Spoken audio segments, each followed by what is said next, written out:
Hello guys, hello Pisces, Scorpio, and Cancer. Welcome dito sa aking channel, Kapalaran 888. Alamin natin ang daily tarot reading mo ngayong Lunes. Ito ay general reading, so pwede kang makaresonate. Gamitin mo ang iyong intuition sa panonood. Water sign, Pisces, Scorpio, and Cancer.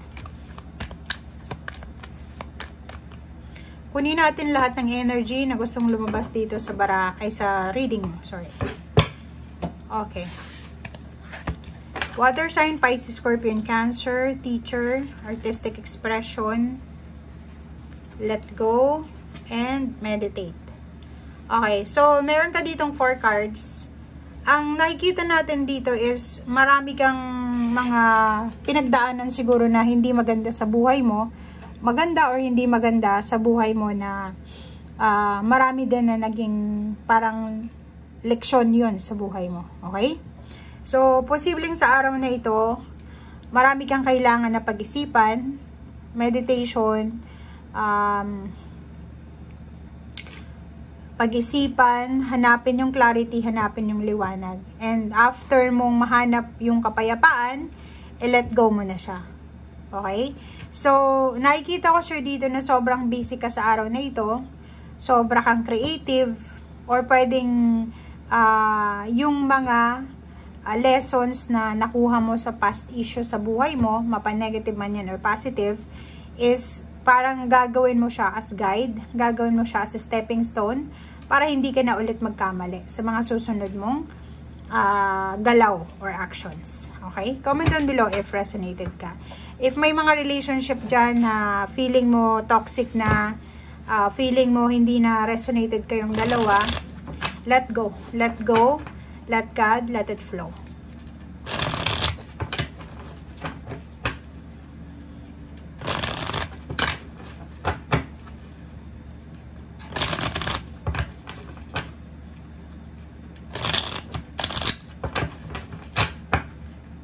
Okay, Pisces, Scorpion, Cancer to.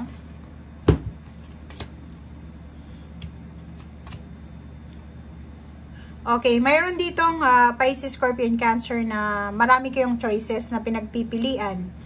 It's either gusto nyong lumipat ng tirahan, lumipat ng trabaho, or mag-stay sa kasalukuyan yung work, lumipat sa ibang trabaho.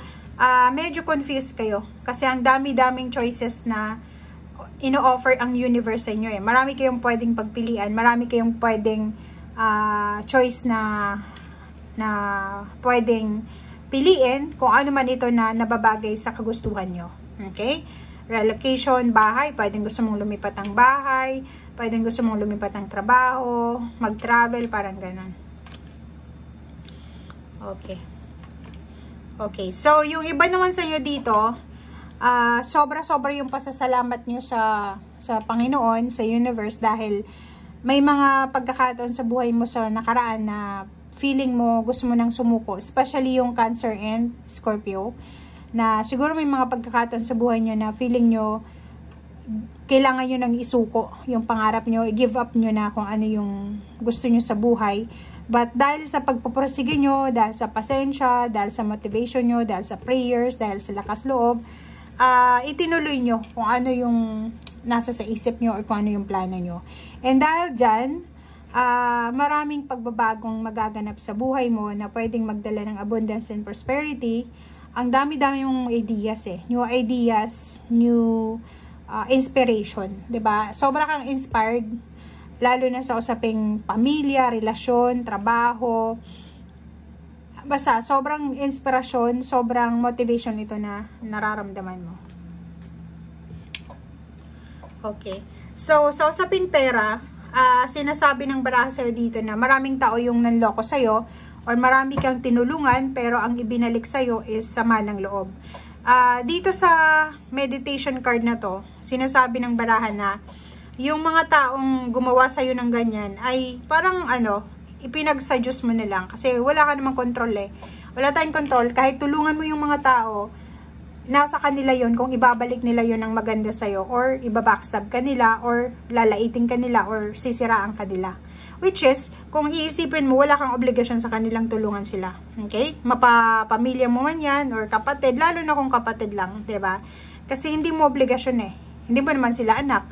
Diba? So, kung may sobra ka, pwede mo silang tulungan. Pero kung ikaw na yung papasan sa problema nila, tapos pinasan mo na sila, tapos pagkatapos na umangat yung buhay nila, siniraan ka, it's their karma. So, nakikita ko sir dito, at peace ka. Wala kang grudges, wala kang sama ng loob. Kasi, yung mga heartaches na naramdaman mo dito, yung mga pain and heartaches, ay ang kapalit niyan is success, financial success. So, parang, ano ka lang, tawag dito, sandpaper, na ini-scratch ng mga tao. So, the more na, parang halaman lang to, like for example, may halaman, na tinapakan, or damo, posibleng damo. For example, lagay mo yung sarili mo, isa kang damo, tinapakan ka, hindi nila alam na yung sarili mo pala is parang, anong tawag dito? Yung sarili mo pala is mabubuhay ka kahit natapakan ka pa ilalim. Parang ganun, diba? So, dito sa baraha mo, sinasabi ng baraha dyan na okay lang kung ano yung gawin ng mga tao sa'yo, ipag-pray mo sila, ipagtirik po sila ng kandila, and then, move on. Kasi may biyaya na parating sa'yo na doon ka dapat mag-focus. Okay? The World card. Diba? Parang sinasabi sa'yo dito na wala kang dapat na panghinayangan.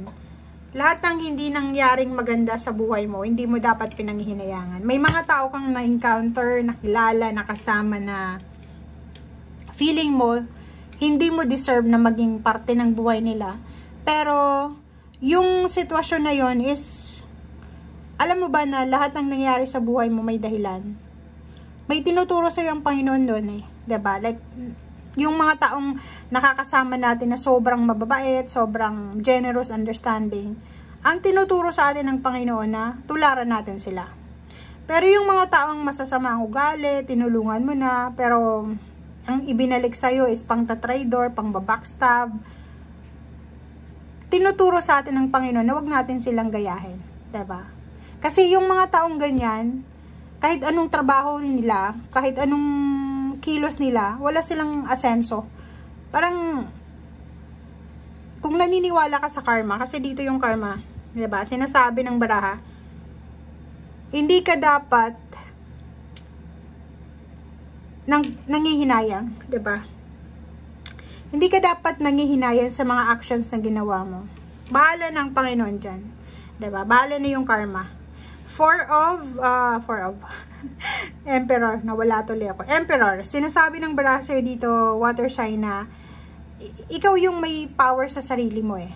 Diba? So, move on, let go, let God, let it flow. Kasi, mas maraming blessings ka na dapat na ipagpasalamat eh. Ganun talaga eh. If ever man pera lang yung nawala sa'yo, pera, tiwala mo, pera, marami pang pera ang darating sa'yo. Ang importante, masaya ka ngayon, nakilala mo kung sino yung mga taong pwedeng pagkatiwalaan or yung sino yung mga taong pang-season na lang. Kasi may ganun eh. May mga taong pang-season lang, nandyan lang sa'yo kung meron ka, pero pag hindi na sila nakakuha sa'yo ng kailangan nila, magdi-disappear sila. I-restrict ka nila sa mga messages nila, or posibleng, ibablock ka pa nila. Diba? Parang ganun. So, dito sa barahang to, sinasabi ng baraha, focus ka sa family mo. Kasi, or sa immediate, sa anak, sa asawa, or sa girlfriend, boyfriend, parents. Kasi, papasok kayo, ikaw, yung anak mo, yung asawa mo, papasok kayo sa bagong mundo. Bagong mundo na may pag-asa, punong-puno ng tagumpay, punong-puno ng blessings, punong-puno ng pagbabago. So, kailangan mo nang dito mag-focus. Okay? So, kung makikita mo kasi dito, naghihintay ka eh. Parang naghihintay ka na may magbagong na ugali sa mga taong yan. Naghihintay ka na magsisi sila. Wala eh. Ang mga taong ganyan, is hinahayaan na lang yan. Okay? Yun nga, let go, let God, let it flow. Ang karmic justice is nandyan. Yung karmic attachment mo sa kanila, ipagpasalamat mo yun na maaga pa, nakita mo na kung anong klaseng ugali yung meron sila. Kasi, diba, parang redirection yun ng Panginoon na hindi ka ma-attach ng sobra-sobra sa mga taong ito. Okay? So, thank you guys and see you again. Bye!